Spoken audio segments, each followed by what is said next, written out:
মানিকগঞ্জের singer press ক্লাবের প্রতিষ্ঠাতা সাবেক সাধারণ সম্পাদক ও দৈনিক ভোরের কাগজ প্রতিনিধি এবং দৈনিক ফুলকি স্টাফ রিপোর্টার মাসুম বাদশার ওপর সন্ত্রাসী হামলার ঘটনায় থানায় মামলা হয়েছে।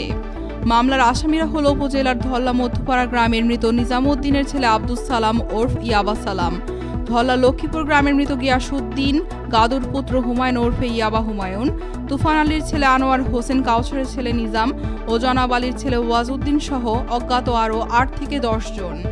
মামলার এজাহারে বলা হয়, গত মঙ্গলবার ১৫ এপ্রিল সকাল 10:45টার দিকে উপজেলার ধল্লা বাজারস্থ তার ব্যবসায়িক প্রতিষ্ঠান ধল্লাপল্লী ইউনিয়ন ও সমাজ কল্যাণ সংস্থার অফিসে ঢুকে ধল্লা মধ্যপাড়া গ্রামের মৃত নিজামউদ্দিনের ছেলে আব্দুস সালাম ওরফে ইয়াবা সালামের নেতৃত্বে সন্ত্রাসীরা হামলা চালায়। সন্ত্রাসী হামলার শিকার সাংবাদিক মাসুম বাদশার চিৎকারে এলাকাবাসী এগিয়ে এসে তাকে উদ্ধার করে ঢাকাস্থ পঙ্গু হাসপাতালে ভর্তি করেন বলে মামলায় উল্লেখ করা হয়। চিকিৎসাধীন সাংবাদিক মাসুম বাদশা বলেন, হামলাকারীরা এলাকার মাদকসহ বিভিন্ন অপরাধের সাথে জড়িত। তাদের কয়েকজনের বিরুদ্ধে ইতিপূর্বে সংবাদ প্রকাশ করা হয়েছে। এর মধ্যে সেকেন্ড ইন কমান্ড ইয়াবা হুমায়ুনের ভাই ও বোনের অনিয়ম ও দুর্নীতির সংবাদ দৈনিক ভোরের কাগজ ও দৈনিক ফুলকি পত্রিকায় একাধিকবার প্রকাশিত হয়েছে।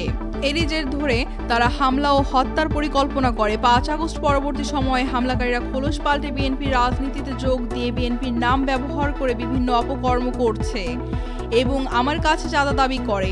সংবাদ প্রকাশ ও চাঁদা না দেওয়ার জের ধরে আমাকে তারা হত্যার উদ্দেশ্যে হামলা চালায়।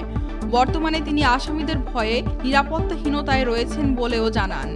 বিষয়টি নিশ্চিত করে সিঙ্গার থানার ভারপ্রাপ্ত কর্মকর্তা ওসি জেওএম তৌফিক আজম বলেন, গত বুধবার ১৬ এপ্রিল রাতে আহত সাংবাদিক বাদী হয়ে ৫ জনের নাম উল্লেখ সহ ৮ থেকে ১০ জনকে আসামি করে একটি মামলা দায়ের করেছেন।